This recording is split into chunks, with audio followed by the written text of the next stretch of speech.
A gold digger trying to climb the social ladder convinced her wealthy husband to jump headfirst into a crocodile-infested river. Dia watched the water go still and thought she'd finally gotten her hands on her husband's billion-dollar fortune. But the next second, that old geezer popped back up with a stupid grin on his face. His disappearance was just a prank to mess with her. But the vicious Dia wasn't about to give up. To get rid of the old man for good, Dia challenged her husband to do a 300-foot cliff dive. If he refused, it meant he didn't love her. Faced with his lover questioning his devotion, the wealthy man had no choice but to run to the edge of the cliff and, holding his breath, plunge right off.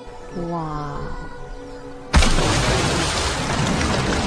This time, the result was exactly what Dia had hoped for. After a long while, her husband still hadn't surfaced. To make sure this wasn't another one of his pranks, Dia immediately pretended to panic and called out a few times. But inside, she was absolutely thrilled. However, before she could celebrate for even a few minutes, she suddenly realized she had no idea how to drive the speedboat. Terrified, Dia frantically pulled out her phone to call 911. But out here in this godforsaken wilderness, there was zero cell service. All she could do was scream desperately across the water, but there wasn't a soul in sight. Seeing this, Dia instantly freaked out and curled up in a corner, sobbing. But crying wasn't going to help one bit, and meanwhile the speedboat was drifting with the current. Desperate to find a way out, Dia forced herself to try operating the boat. But since this was her first time dealing with this thing, she accidentally pulled up the anchor, and the speedboat started spinning in circles on the water. Realizing she was about to crash into the rocks, Dia rushed to the driver's seat and tried to yank out the key. But in her panic, her hand slipped, and she flung the key right into the river. Luckily though, the boat stopped spinning. But before Dia could feel relieved for even a minute, she was horrified by what she saw ahead. The speedboat was being carried by the current straight toward a cliff. If she went over, she'd be smashed to pieces. It suddenly hit Dia that she needed to get out of there fast. To save her life, she had to try jumping off the boat. But just as she was about to jump, she suddenly remembered she couldn't swim. Fortunately, in this critical moment, she spotted a life preserver on the boat. Excited, she quickly tossed the life preserver into the river. But the moment it hit the water, she realized she'd screwed up again. She'd just figured out that's not how you're supposed to use a life preserver. With the cliff getting closer and closer, Dia had no choice but to grab her belongings, quickly hide in a corner of the cabin, and silently pray she'd make it through this alive.